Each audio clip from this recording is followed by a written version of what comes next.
Haleluya. Imana yacu ihabwe icyubahiro. Nongeye kuza imbere yanyu ngira ngo tuganire kuri aka kaganiro muri make. Ndashaka kubikora muri make, Imana imfashe ko ni ikiganiro giteye ukuntu abantu benshi bashaka kuvuga amadeba, bakavuga ibintu birebire cyane, iminsi 3 igashira. Ariko nagira ngo mbere ya byose dusome ijambo ry'Imana riri mu gitabo cy'Intangiriro. Amen. Ijambo ry'Imana riri mu gitabo cy'Intangiriro, umutwe wa mbere. Haleluya. Gitabo cy'Intangiriro, umutwe wa mbere. niyo vision niyo ntego ya AGC channel, kuvuga ngo abana b'Imana twongere tubeho nk'uko ubushake bw'Imana bwari bumeze, uko Imana yabishakaga. Ko mu gitabo cy'Intangiriro harimo ibintu byinshi Imana yari yaraduhaye, ariko twagiye tugenda tugatembera mu isi ibintu byinshi Imana yari yaraduhaye, tukanabyangiza ndetse tukanabisiga inyuma, tukanabyibagirwa ibindi Imana yari yaravuze tukabyibagirwa n'uburyo yabivuzemo ntitubuhe akenshi turabyibagirwa, akenshi ntitubihe n'agaciro. Ariko mu gitabo cy'Intangiriro igice cya mbere duhere nk'urugero umurongo wa 24 haratangira havuga ngo Imana iravuga iti, isi niza n'ibifite ubugingo, amatungo n'ibikururuka, nk'uko amoko yabyo ari inyamaswa zo mu isi, nk'uko amoko yazo ari, biba bityo. Ahantu nce no kuvuga ngo biba bityo, Imana yaravuze biba bityo. Iyo ni transfer. Nukuvuga ngo amagambo Imana yavuze yakoresheje umwuka wayo, yakoresheje akanwa kayo, irategeka biba bityo. Urundi rugero rwa kabiri rwa transfer mu buryo bw'ijambo ni mu gitabo cya mbere cya Timotheo igice cya 4 umurongo wa 11. Intumwa y'Imana irandikira Timotheo imubwira iti, mu buhanuzi waheshejwe. Reka tuhasome neza kugira ngo ijambo ry'Imana ritambuke, ko ikinyarwanda cyanjye kiracyari gutya, ariko ndi kugenda nyiga, kandi mu minsi iri imbere nzakivuga neza cyane, kuko icyo kinyarwanda nagihawe n'Imana kiri muri nje. Nukuvuga ngo nubwo namaze imyaka myinshi ntagikoresha, ngo ariko kizagaruka, kandi kirimo kugaruka. Imana yacu niyo izihesha icyubahiro. Amen. Igitabo cya mbere cya Timotheo igice cya 4 umurongo wa 11. Haleluya. Igice cya 4 umurongo wa 14. Haleluya. Umurongo wa 14 haravuga ngo ntukirengagize impano ikurimo iyo waheshejwe n'ibyahanuwe ubwo warambikwagaho ibiganza by'abakuru. Aha hantu aravuga ngo ntukirengagize impano ikurimo iyo waheshejwe n'ibyahanuwe. Umuntu araguhanurira akakuvugiraho ijambo, iryo jambo rikafata ku buzima bwawe, rikagenda rikagukurikirana ubuzima bwawe bwose. Yaba ari ijambo ry'umugisha, niyo yaba ari akana gato k'imyaka 5, iryo jambo rikagakurikirana. Niyo yazagira imyaka 30, iryo jambo ryaba rigize gutya rigahura na action. Iyo action no kuba kurambikwaho ibiganza, iyo hawe urambikwaho ibiganza. Noneho ijambo ryaje ari ubuhanuzi, igera umunsi ubwo Timotheo noneho bamuramburiraho ibiganza. Bamuramburiyeho ibiganza none ubwo bwa buhanuzi bwatangiye gukora. Nukuvuga ngo bashobora kuvugiraho ijambo ry'ubuhanuzi ariko uri umwana muto, ubuhanuzi bukazaba hashize imyaka 30, ubuhanuzi bukazaba nyuma y'imyaka 5, bukazaba nyuma y'imyaka 10, ariko iryo jambo ryari riri kurimo. Niyo transfer, nukuvuga ngo bakoherereza ijambo, iryo jambo rikakubamo ukajya urigendana. Hari n'andi magambo aba ari mabi bakayakoherereza, nk'umubyeyi wohereza umwana ijambo ribi, abavandimwe abandi inshuti bakakohereza ijambo ribi. Iryo jambo iyo ari ribi ari nk'umuvumo, ukaba nturyivaneho, ntubifite ingabo igukingira ko ari amaraso ya Yesu Kristo, iryo jambo rikagufataho naryo riragukurikirana. Noneho wasagera mu bigeragezo, wasagera ahantu mu bintu bikomeye, ya action y'ikigeragezo uhuye nacyo igatuma rya jambo bavugiyeho ritangira gukora. Amen. Iyo ni transfer nayo muri Luka, mu ijambo rya Luka, igitabo cya Luka yanditse arimo avuga ukuntu indamutso ya Mariya, igitabo cya Luka igice cya mbere umurongo wa 41. Yaravuze ati Mariya yasuhuje Elizabeth. Umwana munda ya Elizabeth yumva indamutso ya Mariya, yumvise ijwi rya Mariya, ahita habaho transfer. Umwami Yesu wari munda ya Mariya yahise afata umwana wari munda ya Elizabeth, ahita abatiza Elizabeth n'umwuka wera. Umwami Yesu yari munda ya Mariya, icyo gihe yari urusoro, niko babyita mu Kinyarwanda. Mwumva ukuntu Yesu, kuko muri Yohana igice cya mbere avuga ko Yesu yahoze ariho mbere y'uko ajya munda ya Mariya, mbere hose yahoze ariho. Ariko nyine icyo gihe yari urusoro, ari munda ya Mariya, arimo kwihindura umuntu, yaje yihindura umuntu, ariko imbaraga ze zari nyinshi ku buryo indamutso ya Mariya yari yuzuye umwuka wera, ku buryo Yesu ari muri Mariya yahise abatiza Elizabeth, amubatirisha umwuka wera. Hanyuma umwana wari munda yari John Baptiste, niwe nawe yahise yuzura umwuka wera. Mana yacu ihabwe icyubahiro. Iyo ni transfer. Nukuvuga ngo umuntu wuzuye umwuka wera ashobora kumvugisha, je ntari nuzuye umwuka wera, ariko amagambo y'Imana imukoresheje gatuma nanjye umwuka nzaho huzura umwuka. Nuvuga ngo umuntu wuzuye imyuka mibi ashobora kumvugisha ntari meze nabi, ntari mfite ibitekerezo bibi, byonyine kuri telefoni akamvugisha, imyuka mibi gahita inzaho. Hafite ingabo inkingirira Yesu Kristo n'amaraso ye, imyuka mibi yahitinzaho. Kandi hari benshi byabayeho, kandi namwe murabizi.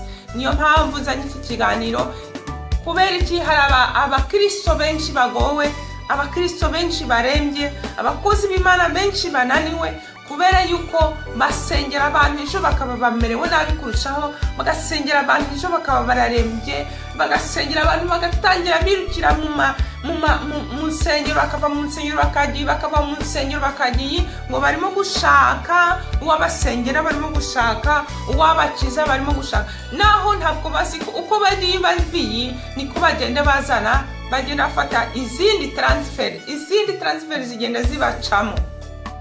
Mana yacu ihabwe icyubahiro. Hari transfer ikorerwa mu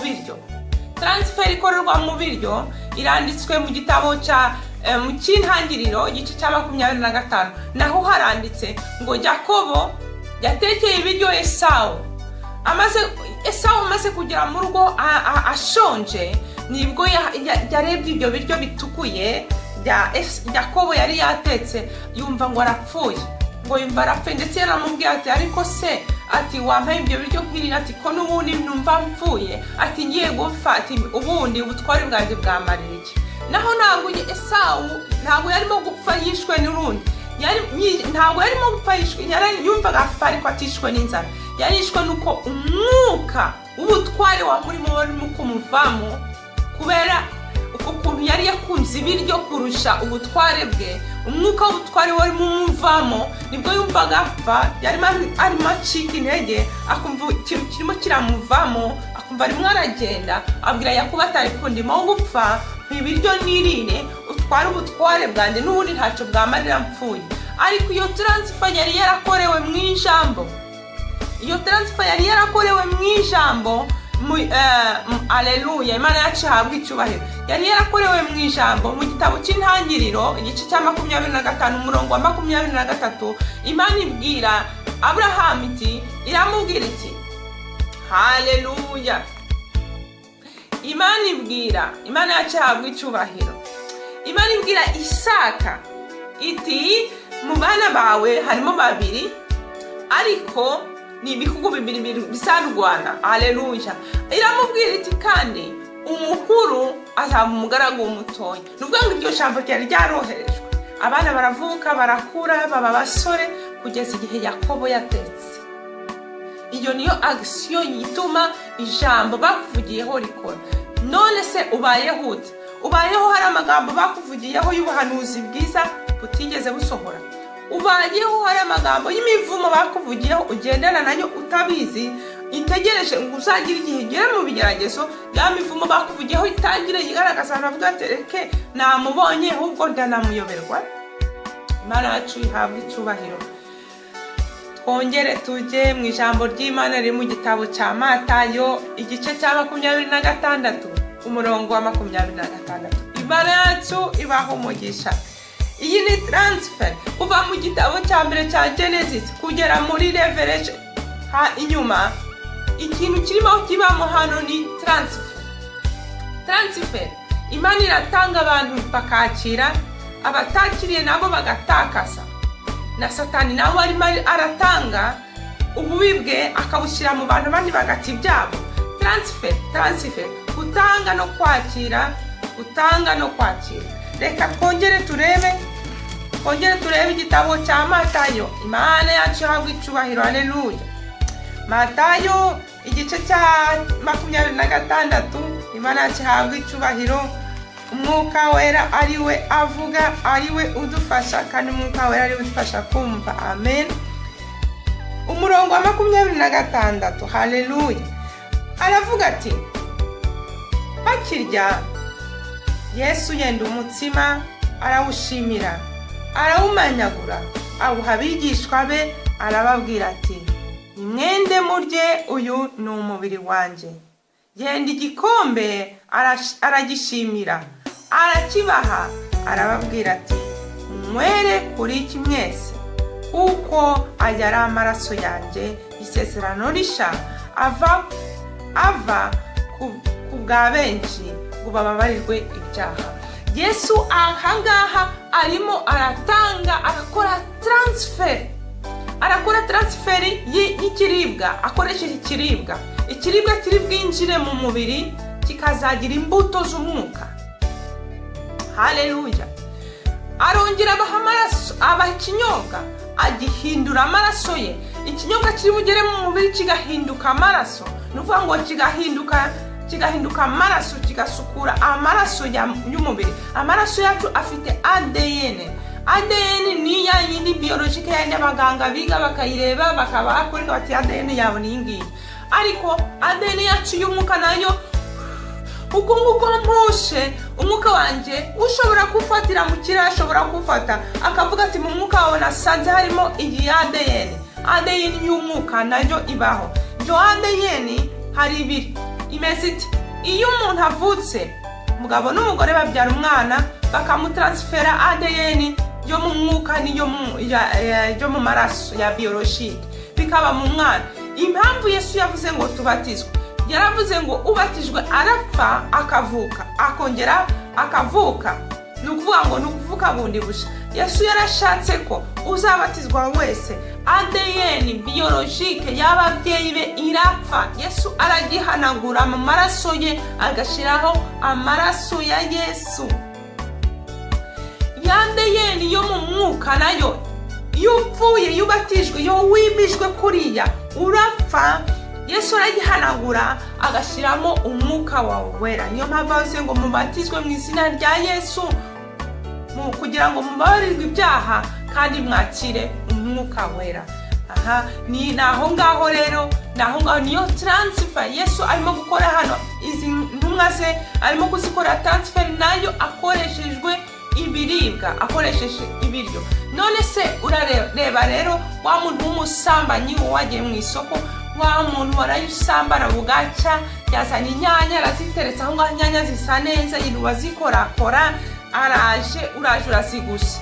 Ababyeyi ndagira ngo mbabwire, mbere yo kwinjira mu rugo, kwinjiza ibiryo mu rugo ntabwo biba ari kera cyane, kugira ngo ibiryo bigere ku meza ngo rega ngo mba nasenze mbere yo kurya. Ntabwo bihagije. Ibiryo bisengerwa mbere yo kwinjira mu muryango w'urugo. Abamama bavuye guhaha n'abapapa n'abana bo mu rugo bavuye guhaha, bya bintu uzanye mu rugo mbere yo kubyinjiza mu rugo ujye ubisengera mbere yo kwinjiza mu rugo. Ndetse hari n'igihe ngenda nibona nkabona mpagaze hejuru y'inyanya ndi mu isoko cyangwa ndimo kureba imbuto, najya kuba nkumva natangiye kuzisengera, izo ndimo nshaka gufata nkatangira kuzisengera. Ariko ibyo bintu ntabwo nabigambiriye, binzaho gutyo. Imana irabizi impamvu. Ariko abadayimoni ntabwo ari injiji, abadayimoni bazi ubwenge kandi ntabwo baba bashaka gutwikwa, baba bashaka kubaho, baba bifuza ikintu cy'ikiremwa cyose. Abadayimoni ikintu gifite ubuzima, ikintu gihumeka, abadayimoni baba bashaka kwinjiramo ngo biberemo. Iyo rero uzanye bya biryo waguze mu isoko ukabigeza mu rugo ntubisengere, abadayimoni bahita batangira gusohokamo bashaka aho binjira bashaka. Niyo mpamvu Yesu yavuze ngo musenge igihe cyose. Abadayimoni baragenda bagatangira bakihisha ahantu hose bashoboka, bakavamo bakihisha.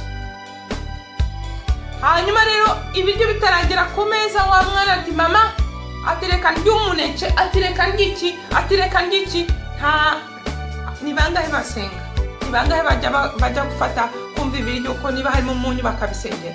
Ni bangahe ndetse bajya bava mu isoko bagasengera amasashe y'ibiryo baba bazanye cyangwa amabage y'ibiryo baba bazanye? Ni bake cyane kuko Satani agushyiraho igitute ngo wakerewe, ngo urananiwe, ngo reka uteke ibintu byinshi kugira ngo udasengera ibiryo. Haleluya! Kuko we abazi impamvu abazi niyo byavuye.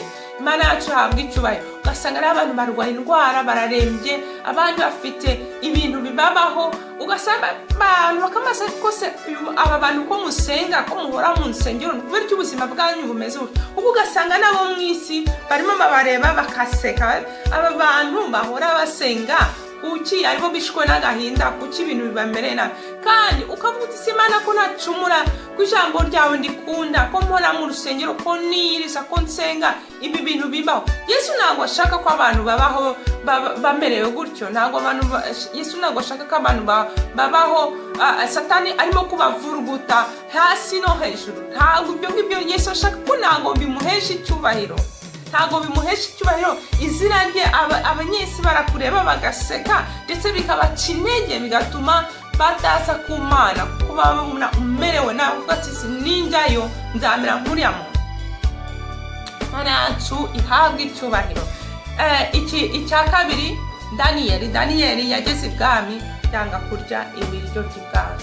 Impamvu yanze kurya ibiryo by'ibwami muhasome, yaravuze ngo ibiryo ngo ntago nzabirya kugira ngo bitazanyanduza. Mana yacu ihabwa icyubahiro. Ni ukuvuga ngo hari ibiryo turya bene data bigakora transfer yo mu mwuka no mu mubiri, bikaduteza indwara zo mu mubiri, bikaduteza n'indwara zo mu mwuka. Uyu muntu yarambwira ati Yesu yaravuze ngo ibyinjira mu kanwa ntago byanduza umubiri, ngo kuko bisohoka ahubwo biva mu mutima. Niko Yesu yavuze, ariko Yesu yabivuze atyo abibwira abantu basenga, ndetse zari intumwa ko abafarisayo baravuga ngo kuki intumwa zirya zidakarabye intoki. Intumwa zari ziyejeje, intumwa zasenganaga na Yesu, intumwa zifite ibikorwa. Nuvuga ngo zari zifite ingabo zikingiye, bashobora kurya ibiryo ntibagire icyo bibitwara. Ndetse mwabonye ukuntu umukozi w'Imana Paul inzoka yamurumye ntigire icyo imutwara. Imana yacu ihabwa icyubahiro. Haleluya! Ariko wowe ntabwo ushobora kuvuga ngo Yesu yarabivuze, kuko Satani ahita aza vuba agahita akubwira ati yewe irire, Yesu yaravuze. Kandi Satani abaza ukuntu umeze mu buryo bw'umwuka, kudafite n'ingufu na zimwe nizo kwirukana isazi, ntabwo ushobora kuyirukana, ariko ushobora gusenga ute kugira ngo ibiryo bibe bisukuye kandi Satani abakuze ati irire, hanyuma nawe ukamwemera ukirira ukinywera. Mana yacu ihabwa icyubahiro. Icya gatatu ni ibimenyetso mu migani. Haleluya! Imana yacu ihabwa icyubahiro. Mu migani Imana yacu ihabwa icyubahiro. Mu migani reka nze dukomeze iki kiganiro mu kanya, kuko ni ikiganiro ngiye gukoramo ibice bibiri, kuko ndabona kirimo kuba kirekire. Imana yacu ihabwe icyubahiro.